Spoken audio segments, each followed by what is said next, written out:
What makes a great garden? I've had the good fortune to visit hundreds around the world. Obviously, a garden must have great form and pay careful attention to function. But what is it that makes it memorable, personal, and enchanting? I believe it's the story the gardener tells with their garden, seeding it into the soil when the design is conceived. I came to this conclusion while on tour by a Quebec gentleman whose garden was a veritable paradise. He and his wife lived in a modest home in a subdivision better known for its 3-meter winter snowbanks than its summer color. When asked what his inspiration was for his garden, I realized it was more than just liking tropical plants. He had looked at his yard and he was going to tell the story about traveling to gardens around the world. His guests would experience what it was like to be in a wonderful, warm, lush climate. And the garden did indeed reveal both its origins and his wife's passion for warmer climates and beautiful plants. A passion so great that the two of them gave up their home every winter, moving all the tropicals to keep them alive. Once the plants were inside, taking up every bit of available space, they headed off to discover new warm lands and plants, leaving behind the fierce winter. Little did I know upon my return that I'd have the perfect opportunity to make my own story garden. It all started with a little St. Bernard puppy, Agatha.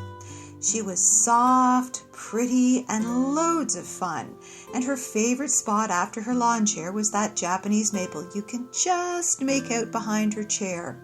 She used the cascading leaves as her cloak of invisibility, gnawing on the trunk undetected until the tree began to fail. So with the price of the tree rivaling that of the dog, I began to plan Agatha's garden. It was paramount that the structures added make the yard appear wider, and it had to look beautiful year-round. To function well, it must separate Agatha from my plant collection, and yet she should have an area to run and enjoy herself that was good to look at and easy to maintain. The story would be that this was my secret Asian-styled oasis, where I could sit under the trees and be peaceful with the birds in the bird bath and my collection of shade perennials all around me. It would be a beautiful, quiet spot full of little creatures, and while Agatha was the impetus for this special place, it was a place she wouldn't be permitted to enter until she was dead, or until she was better behaved. I have lived my story in this garden of quiet contemplation. I feel like I'm a world away from my neighbors in everyday life, living in the middle of a little oasis. Was it all perfect? No, of course not. Few stories are.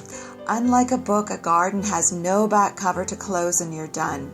New chapters are written as cliffhangers in the gardener's life, just waiting to see how we'll respond. Global warming serves up ice storms, flattening structures and plant material. World trade brings emerald ash borers that destroy century trees in 6 seasons. And as I respond to these challenges, new chapters are written.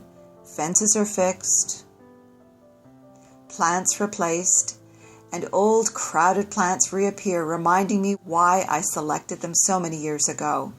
I have become accustomed to the brighter light and have added brighter colors. And even though Agatha resides in the garden forever now, Bart has taken on the challenge of the next chapter, traveling at speeds that Agatha could only dream of. Taking up the task of sniffing, snorting, and rolling. And most importantly, guarding Agatha's garden so the story will continue for years to come.